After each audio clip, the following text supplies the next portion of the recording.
So in the development of Rover, we noticed that there was kind of a likeness to the NASA shuttle transporter. So we kind of got the idea like, ooh, maybe we could put a rocket on top of Rover and launch it remotely. We have the expansion port that the user can use. Like, we should be able to use that to trigger a rocket somehow.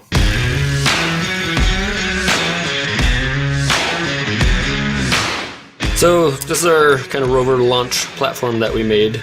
We had it plasma cut out of some 14 gauge steel here, and then we laser etched a crosshair on top of it, made a little aluminum collar right here that holds the launch rod, and then these are our 2 igniter contacts that clip onto the model rocket motor igniter and launch it off. Then underneath here we have a battery for the igniter itself, and then we have a safety switch, and then a simple relay with a couple LEDs, an armed and fire LED, and then this is what plugs into the rover to launch it and sends power from the battery up to the contacts themselves and ignites the igniter and launches the model rocket.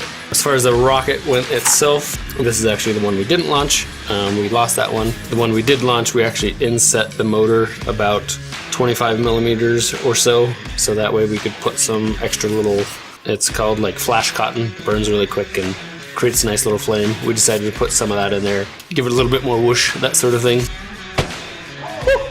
That'll work.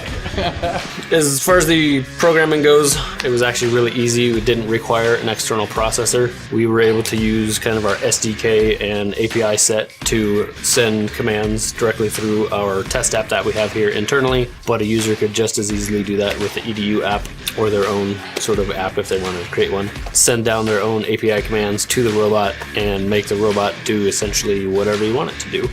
3, 2, 1, fire! All in all, it was a pretty successful launch, and it was really fun to build and try out. Mixing robotics with rocketry, model rocketry, that sort of thing. It was a lot of fun. So yeah, if you're ever in the Boulder area and you find the twin of this rocket here, bring it by Sphero and we might be able to give you a rover or something in the tour. Thanks.